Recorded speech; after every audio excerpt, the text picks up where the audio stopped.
మరి middle class పీపుల్కి వాళ్ళు అనుకున్న రేట్స్కి వాళ్ళకి ఎక్కడ మంచి ప్లేస్ దొరుకుతుంది మరి చెప్తాను. మిడిల్ క్లాస్ ప్రజెంట్ ఇప్పుడు ఇప్పుడు మాట్లాడుకున్న కామన్ మ్యాన్ మిడిల్ క్లాస్. ఎందుకంటే కామన్ మ్యాన్ కూడా ఖచ్చితంగా ఒక ఇల్లు కావాలనుకుంటారు, వారికంటే ఒక ప్రాపర్టీ కావాలనుకుంటారు.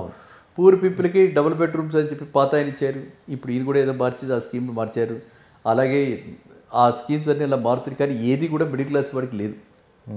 కాబట్టి ఖచ్చితంగా ఈ ఇప్పుడు నాకు మరీ ఆనందం ఏంటంటే ఈ ఛానల్ ద్వారా మళ్ళీ ఎవరైనా చూసి గవర్నమెంట్ ఎంప్లాయీస్ చూసి అయినా సరే ఈ ఛానల్ ద్వారా నేను మళ్ళీ అంటే నా పర్టికులర్గా విజ్ఞప్తి ఏంటంటే as a middle class people యొక్క రిప్రజెంటేటివ్ అనుకోండి, ఏంటంటే వీళ్ళందరికీ గతంలో మనం అంతే టీడీపీ గవర్నమెంట్లో కూడా ఇవాళ ఉన్న కేపీహెచ్బి కానీ ఇవాళ ఉన్న మన వనస్థలిపురంలో ఎన్జిఓ కాలనీ అని కానీ ఇవన్నీ కూడా ఆ టైంలో వచ్చాయి కదా. ఇట్లాంటి కాలనీస్ రావాలి. ఇట్లాంటి కాలనీస్ వస్తే వీటిని గవర్నమెంటే ఫండింగ్ కింద చేస్తూ బ్యాంకులు ఎలాగో లోన్ ఇస్తాయి, సబ్సిడీగా ఏమంటారు కన్స్ట్రక్షన్ అయిపోతుంది, పెద్ద కాంట్రాక్టర్కి ఇస్తారు. ఇవాళ కాస్ట్ చాలా పెరిగిపోయింది, కన్స్ట్రక్షన్ కాస్ట్ ఇవాళ యావరేజ్ హౌసింగ్ కూడా 2,000 రూపాయలు ఎసెప్ట్ అవుతుంది. అదే గవర్నమెంట్ కాంట్రాక్ట్స్ ఇచ్చి అదే స్పెసిఫికేషన్ తోటి చేస్తే 1,500కు వస్తుంది. ఎందుకంటే చాలా ఎగ్జామ్స్ చేయొచ్చు, జిఎస్టీ ఎగ్జామ్షన్ ఇవ్వచ్చు, సోషల్ వెల్ఫేర్ మెథడ్కి జిఎస్టీ ఎందుకండి. సో అది ఇచ్చేస్తే ఎక్సైజ్ డ్యూటీ సెంట్రల్ ఎక్సైజ్లో తగ్గించేస్తే ఆటోమేటిక్గా 1,500 కట్టచ్చు. 1,500 కట్టి మిడిల్ క్లాస్ వాళ్ళకి ఇవ్వాలి. ప్రజెంట్ ఎలా ఉన్నాయి సార్ రేట్లు? ఇప్పుడు వెస్ట్, నార్త్, సౌత్ ఎలా ఉన్నాయి ప్రజెంట్ రేట్లు అంటారు? మన దూరం వెళ్ళే కొంది మనకి రేట్లు అప్ అండ్ డౌన్స్ ఉంటా ఉంటాయి. Present market north, south, east, west అందరూ కూడా అన్ఫార్చునేట్లీ వెయిటెడ్ వాచ్ మోడ్లో పడిపోయారు. అది షూర్. ఈ వెయిటెడ్ వాచ్ మోడ్లో ఏంటంటే మీతోటి మానచారలాగా మనం చెప్పుకుందాం ఫ్రాంక్గా, ఇప్పుడు అందరికీ ఒక ఆలోచన వచ్చింది. ఇది మనం గతంలో ఒక వీడియోలో చెప్పుకున్నాం. ఏంటి, ఇక్కడ మార్పు అయిపోయింది, ఇక్కడ గవర్నమెంట్ మార్పు వచ్చింది. మరి ఉభయ రాష్ట్రాలు అంటే రెండో రాష్ట్రం ఉంది, అదే వెళ్ళాలి. మార్చిలో ఏపీలో కూడా ఎలక్షన్ జరగబోతున్నాయి. సో రిజల్ట్ అక్కడ వచ్చే రిజల్ట్ని బట్టి కూడా కొంతమంది అది ఆగారు. అది వాస్తవమే కదా, అది ఆ వాస్తవమే. దాని గురించి ఆగారు. ఇప్పుడు చెప్పేది ఏంటంటే ఇన్వెస్ట్ చేద్దాం అనుకుంటున్నాం. ఇవాళ ఆల్రెడీ మనం డిసెంబర్లో వచ్చాం, మీరు మార్చో ఏప్రిల్ అంటే 3-4 నెలలు. ఏంటి తొందర? ఏం తొందర ఉంది ఇప్పుడు మనకి? ఆగుదాం. అక్కడ కూడా గవర్నమెంట్ ఏమవుతుందో చూద్దాం, అక్కడ గవర్నమెంట్ ఏ గవర్నమెంట్ వస్తుందో చూద్దాం. అక్కడ ప్రత్యామ్నాయంగా గవర్నమెంట్ అంటే ఇక మనకి మిగిలింది ఎవరున్నారు? ఆయన సిబిఎన్ గారు ఉన్నారు. సిబిఎన్ గారు గవర్నమెంట్ వచ్చింది అనుకోండి, వీళ్ళిద్దరు గురు శిష్యులు కాబట్టి మళ్ళీ చక్కగానే పరంపర బాగుంటుంది, చక్కగా అది ఇది డెవలప్ అవుతుంది. అక్కడి నుంచి ఇక్కడికి రావకుండా మళ్ళీ మనం అక్కడ మన పెట్టుబడి పెట్టుకోవచ్చు. ఆయన కొత్త పెట్టుబడి తెస్తాడు కదా. అలాంటి ఆలోచనలు కూడా చాలా మంది ఉన్నారు. అందులో వీరికి కూడా వచ్చి ఉంటుంది. అందరూ ఆ వెయిటెడ్ వాచ్ మోడ్లో పడిపోయారు. ఏది మామూలుగా చిన్న మోతాదు ఇన్వెస్టర్స్ అంతా కూడా ఆ టైప్లోకి వెళ్ళిపోయారు. ఇక ఎన్ఆర్ఐస్ కూడా వాళ్ళు అక్కడి నుంచి వస్తున్నారు అనుకోండి, అక్కడికే వస్తున్నారు ఎన్ఆర్ఐలు. యాక్చువల్గా డిసెంబర్, జనవరి, ఫిబ్రవరి ఎన్ఆర్ఐల్ విజిట్స్ ఎక్కువ ఉంటాయి అంట. ఎందుకంటే మనకి ఫెస్టివల్స్ చాలా ఉన్నాయి, చాలామంది ఇక్కడికి వచ్చి ఇప్పటికే వాళ్ళు ఎక్కడ తీసుకోవాలి ఏంటి అనేది ఒక ప్లానింగ్తో ముందుకు వస్తుంటారు. ఈ ఎన్ఆర్ఐల్ విజిట్స్ ఎలా ఉంటాయి సార్? బేసిక్గా ఏంటంటే ఇలాంటి సందర్భాలలో ఇప్పుడు డిసెంబర్ నుంచి ఎన్ఆర్ఐ విజిట్స్ మీరు అన్నట్టుగా లాంగ్ వీకెండ్ అని చెప్పి వాళ్ళకి ఇప్పుడు డిసెంబర్ క్రిస్మస్కి హాలిడేస్ ఇస్తారు. సో అందువల్ల చాలామంది ఎన్ఆర్ఐస్ వచ్చారు.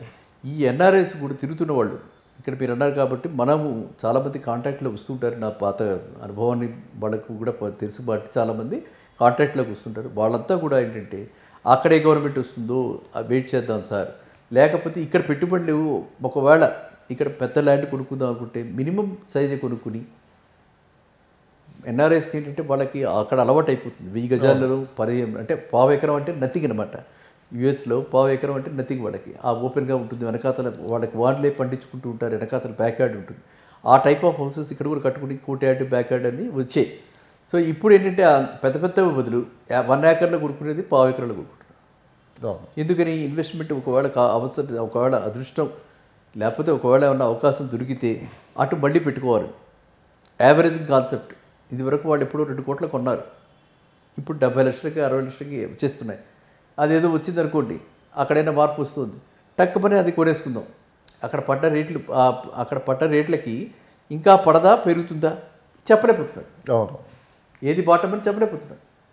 బాటమ్ చెప్పలేనప్పుడు ఎలా పెట్టుబడి పెడతారు, ధైర్యం చేయలేరు కదా. సో అందుగురించి ఈ 3-4 నెలలు వాళ్ళు కూడా వెయిట్ చేస్తున్నారు. సో ఇప్పుడు వెరసి ఏంటంటే ఇటు ఎన్ఆర్ఐలు పెట్టుబడి పెట్టట్లేదు, ఇటు ఇక్కడ కొనుక్కుందామని ఇక్కడ ఎంప్లాయ్మెంట్ చేసుకుంటూ ఉన్నవాళ్ళు కూడా వెయిట్ అండ్ వాచ్ మోడ్లో పడ్డారు. సో అందువల్ల ఈ చిన్న builders, middle class builders and stand alone apartments కడతారు చూసారా, వాళ్ళు పాపం చాలా సతమతం అవుతున్నారు. సరే నాకు ఒక డౌట్, సరే ఈ వెయిట్ అండ్ వాచ్ పీరియడ్లో ఇప్పుడు ఇన్వెస్ట్ చేసే వాళ్ళకి ఈ వెయిట్ అండ్ వాచ్ టైంలో ఎలా ఉంటుంది సార్? వాళ్ళకి ధైర్యం చేసి కొంటారు కదా చాలామంది. ఇప్పుడు ఇది యాక్చువల్గా ఎండ్ యూజర్కి ఇన్వెస్ట్మెంట్ పాయింట్లో ఆలోచించకండి. మీకు ఇల్లు ఉందా? లేదు. ఇల్లు లేదు, ఎలాగో ఒక షట్టర్ కావాలి.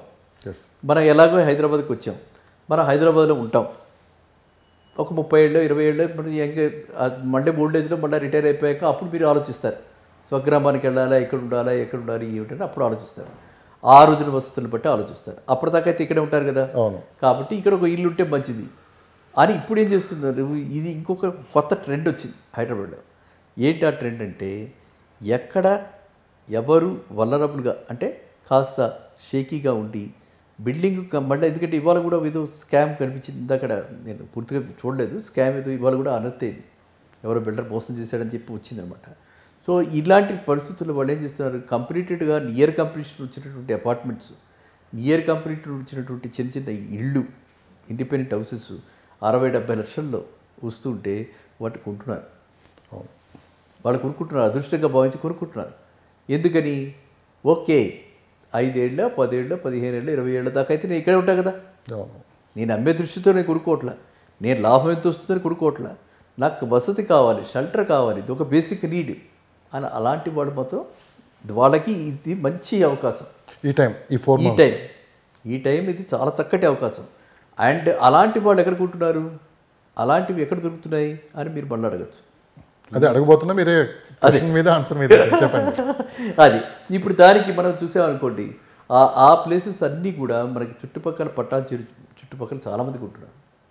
ఎక్కడ అది ఏరియా, బట్ శంకరపల్లి నుంచి డౌన్, అవును, మన బానూరు అని వస్తుంది, బానూరు దగ్గరికి వెళ్ళి ఉండొచ్చు మీరు. బానూరు దగ్గర చాలా కాలేజెస్ వస్తున్నాయి, 150 గజాలు 200 గజాలు వస్తున్నాయి. వాళ్ళంతా కూడా చిన్న చిన్న బిల్డర్స్ వాళ్ళు అలాంటివన్నీ ఇస్తున్నారు. అండ్ మినిమల్ అలా అని చెప్పి ఏది వాళ్ళకి లోటు లేదు.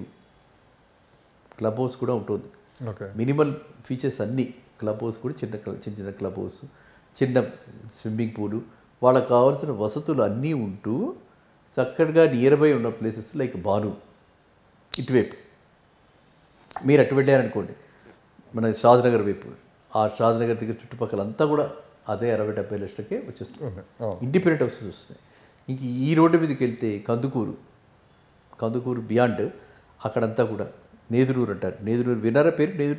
నేదునూరు దగ్గర ఆ చుట్టుపక్కల ఏరియాస్ అంతా కూడా 60-70 లక్షలకి 200 గజాల్లో చక్కగా 1500 నుంచి 2000 మధ్యన కట్టి చాలామంది గేటెడ్ కమ్యూనిటీల ఫీచర్స్ తోటి పెట్టి ఇండిపెండెంట్ హౌసెస్ ఇస్తున్నారు. సో అట్లాంటి వాటికి చాలా చక్కటి ఆదరణ ఉంది. అలాంటి వాటి మీదే ఇలాంటి వాళ్ళు మొగ్గు చూపిస్తున్నారు. అండ్ ఇది రైట్ టైం. ఇది రైట్ టైం. ఇప్పుడు మళ్ళా మీకు అంత విశ్వాసం వచ్చి మళ్ళా 3 కోట్లు 5 కోట్ల విల్లాస్ ఏవైతే ఉన్నాయో వాటన్నిటి మీద పెట్టుబడులకు వచ్చే లోపల వీళ్ళు కొనేసుకుంటే, ఎప్పుడైతే మళ్ళా ఒకసారి కొత్త గవర్నమెంట్ కూడా అదే రేట్లో వెళుతుంది, కొత్త గవర్నమెంట్ కూడా అదే ఫాస్ట్గా అంతే రీతిలో పనిచేస్తుంది అని ఒకసారి పొదుపుదారులకి ఒకసారి కనుక పెట్టుబడిదారులకు ఒకసారి కాన్ఫిడెన్స్ వచ్చిందనుకోండి, అంటే ఏంటి, బై ఏప్రిల్ మే, మార్చో April whatever it is, April మేకి క్లారిటీ వచ్చేస్తుంది. సెంట్రల్లో ఎవరు, మన తెలుగు రాష్ట్రంలో నేబరింగ్ తెలుగు రాష్ట్రంలో ఎవరు తెలిసిపోతుంది కదా. తెలిసిపోతే ఇంకా అప్పుడు ఇంకేమిటి, ఇంకా ఆకాశం నీహతురా, మళ్ళీ పరిగెడతారు, మళ్ళీ పెట్టుబడులు వచ్చేస్తాయి. అపార్ట్మెంట్కి ఎక్కువ డిమాండ్ ఉందా, లేకుంటే ఫామ్ ల్యాండ్స్కి ఎక్కువ ఉందా, లేదంటే విల్లాస్కి ఎక్కువ డిమాండ్ ఉందా సిటీలో? అసలు దేని మీద ఎక్కువ ఫోకస్ చేస్తున్నారు ఇన్వెస్టర్స్ అంటే మీరేం చెప్తారు? రైట్, ఇప్పుడు మీరు చెప్పేది ఏంటంటే MNCs, not only MNCs, all people అంటే వాళ్ళందరూ ఫామ్ ల్యాండ్స్ కొనుక్కోవడం. డిమాండ్ దేనికి ఎక్కువ ఉంది? డిమాండ్ అసలు దేనికి ఎక్కువ ఉంది? ఎక్కడ ఉంది? ఎక్కడ కాదు అంటే ఇప్పుడు అపార్ట్మెంట్ ఒక ఇల్లు కొనుక్కోవాలని ఉందా, లేదంటే ఒక ప్లాట్ తీసుకోవాలని ఉందా, లేకుంటే విల్లా తీసుకోవాలన్నా, లేదంటే అగ్రికల్చర్ ల్యాండ్ తీసుకోవాలన్నా ఎలా ఆలోచిస్తున్నారు అసలు? అదే ఇప్పుడు దాని పాయింట్ ఏంటంటే మన పాకెట్ నెంబర్ 1, నెంబర్ 2 మనం చేసే ప్రొఫెషన్. ఇవి రెండింటిని బట్టి నేను రోజు హైటెక్ సిటీకి రావాలి, నేను ఎక్కడో విల్లా తీసుకుని నేను ఎలా వస్తాను హైటెక్ సిటీకి, రోజు గచ్చిబౌలికి ఎలా వస్తాను? రాలేను కదా. సో ఆ ఇండివిజువల్ అనమాట మీరు అడిగింది. ఒక వ్యక్తి యొక్క పూర్తిగా వాడి బయోడేటా తెలిస్తే కానీ దాని గురించి వాడు నిర్ణయం తీసుకోలేడు. నిర్ణయం ఎలా తీసుకుంటారు? అదే self employed, work from home ఇలా చేసుకునే వాళ్ళకి ఈ మీరు చెప్పిన మనం అనుకున్న ఇప్పుడు ఇవాళ మరి అది ఎంతవరకు కరెక్ట్ తెలీదు, కేరళలో మళ్ళీ కరోనా వచ్చింది. సో 165 పీపుల్ ఏదో వచ్చిందంటే అది ఏ టైప్ ఆఫ్ వైరస్ మనకు తెలియదు. సో అందువల్ల ఏంటంటే గతం వాళ్ళందరికీ ఉంది కాబట్టి గతం మర్చిపోలేక ఆ గతాన్ని తరుముకుంటూ జ్ఞాపకాలు వస్తున్నాయి కాబట్టి ఇట్లాంటి వాళ్ళు వర్క్ ఫ్రమ్ హోమ్ చేసుకోగలిగినటువంటి ఉద్యోగాలు చేస్తున్న వాళ్ళు మాత్రం ఖచ్చితంగా they are preferring small houses. ఇందాక మనం అనుకున్నాం కదా, ఆ టైప్ ఆఫ్ హౌసెస్ వాళ్ళు ప్రిఫర్ చేస్తున్నారు. 75 లక్షలు అలా ఆ టైప్, ₹1 కోటి బిలో. అదే కనుక లేదు నేను కంపల్సరీగా ఆఫీస్కి వెళ్ళాలి, రావాలి, రోజు వెళ్ళాలి, డైలీ కంప్లీట్ చేయాలి, నేను స్కూల్లో పనిచేస్తున్నాను, ఏదో ఢిల్లీ పబ్లిక్ స్కూల్, ఓక్ రిడ్జ్ ఇంటర్నేషనల్ వీటిలో చూస్తున్నాను, వాళ్ళు పాపం ఎంతో దూరం వెళ్ళలేరు, వర్క్ ఫ్రమ్ హోమ్ చేయలేరు. కాబట్టి అట్లాంటి వాడు మాత్రం అపార్ట్మెంట్స్కి చూస్తున్నారు. ఆ అపార్ట్మెంట్స్ కూడా మనకి బాగా ఇప్పుడు రేట్లు బాగా పెరిగిపోయాయి కాబట్టి మణికొండ, అత్తాపూరు, ఇంకా ఆ బయటికి వెళ్ళిపోయి ఇప్పుడు ఈ కొత్తగా మన రాజేంద్రనగర్లో వేశారు కదా, మన ఆక్షన్ అయింది కదా, బుద్వెల్లో ఎన్ని అపార్ట్మెంట్స్ వస్తున్నాయి ఇప్పుడు చూసారా మీరు? ప్రిస్టేజ్ వాళ్ళది కూడా పెద్దది వస్తుంది. సో చాలా అంటే స్మాల్ టైం బిల్డర్స్ కూడా అక్కడ పెద్ద పెద్ద వెంచర్, చాలా పెద్ద వెంచర్, ఒకసారి వెళ్ళి చూసి రావాలి, అంత బాగున్నాయి అనమాట. అంటే ప్లాన్డ్ టౌన్షిప్, ఎవరిది? HMD వాళ్ళు ఆప్షన్ చేసింది. సో అక్కడ వస్తున్నటువంటి అపార్ట్మెంట్స్ కూడా చాలా డిమాండ్ ఉంది అండ్ రేట్లు కూడా కొంచెం రీజనబుల్గానే పెట్టారు వాళ్ళు. ఇంకా కాస్త ఇప్పుడు ఏంటంటే ఎప్పుడైతే గవర్నమెంట్ సబ్సిడైజ్ చేస్తుందో, కాస్ట్ సబ్సిడైజ్ చేస్తుందో ఇంకాస్త తగ్గడానికి కూడా అవకాశాలు ఉన్నాయి. అక్కడ మంచి నెగోషియేట్ చేసి తీసుకోవడానికి ఎవరైతే నియోపోలిస్ అన్నది IT సెక్టర్కి, non IT సెక్టర్కి Budvel Rajendranagar దగ్గర. సో ఈ 2 ప్లేసెస్ ఫాస్ట్ హ్యాపెనింగ్. ఇవి 2 కూడా దాటిపోతే శంషాబాద్ దగ్గర మామిడిపల్లి, అక్కడ కూడా పెద్దది వచ్చింది వీళ్ళ ప్రెస్టేజ్ వాళ్ళది. ఇంకా అటుపక్కన కొత్త ప్రాజెక్ట్స్ వస్తున్నాయి, రాజపుష్ప వాళ్ళవి, తర్వాత మైహూం వాళ్ళవి, నాగారం అంటారు, చిన్నదిరి స్వామి గారు ముచ్చెర్ల ఆశ్రమం తెలుసు మీకు, దాటిన తర్వాత అక్కడ వస్తున్నాయి. అటు మంచానపల్లిలో వస్తున్నాయి, అక్కడ మంచానపల్లి డబుల్ బెడ్రూమ్ గవర్నమెంట్ వాళ్ళు ఉన్నాయి కదా, దాని పక్కన కాలనీస్ వస్తున్నాయి. ఆ విల్లాస్ అన్నీ కూడా 75 లక్షలు, ₹1 కోటి. కానీ నేను ఒకటే చెప్తున్నాను ఏంటంటే రిపీటెడ్గా వన్ టైం పేమెంట్ కింద ఎవరికి డబ్బులు ఇచ్చి తక్కువలో వస్తాయి, ₹1 కోటి 60K వస్తుందని చెప్పి డబ్బులు ఇచ్చేసి మాత్రం ఎవరు అలాంటి వెంచర్స్ చేయకండి, ఇరుక్కోకండి. మనం కంప్లీట్గా ఏ స్టేజ్ వైజ్ కన్స్ట్రక్షన్లో మనం ఇచ్చుకుంటే మనకి రిస్క్ లేదు. ల్యాండ్ కాస్ట్ ఇచ్చాం, ల్యాండ్ మన పేరు రిజిస్టర్ అయింది, ఆయన కట్టాడు, మనం దాని డబ్బులు అలా అలా కాస్తే మనకి రిస్క్ లేకుండా ఎగ్జిక్యూషన్తో పాటు మనం వెళ్ళిపోతూ ఉంటాం. అలా కాకుండా వన్ టైం పేమెంట్లు, ఫ్రీలాన్స్ ఆఫర్లను ఏదో ఒక పేరు పెట్టి రకరకాలుగా ఉంటాయి, రకరకాలు. అలాంటి వాటిలో రిస్క్ ఎక్కువగా ఉంటుంది. ఎందుకంటే మీరు అడిగేదన్నా మిడిల్ క్లాస్ వాళ్ళ గురించి, మిడిల్ క్లాస్ వాళ్ళే ఇలాంటి వాటికి టెంప్ట్ అవుతారు. 20 లక్షలు అంటే చాలా ఎక్కువ కనిపిస్తుంది, 20 లక్షలు తక్కువకి వస్తుంది, 60-70 అనుకున్నది 50K వస్తుంది అని దానికి వెళ్ళిపోతున్నారు అనమాట. సో అట్లాంటిది మాత్రం ఇన్వెస్ట్ చేయకండి, అసలుకే మోసం అయ్యే అవకాశం.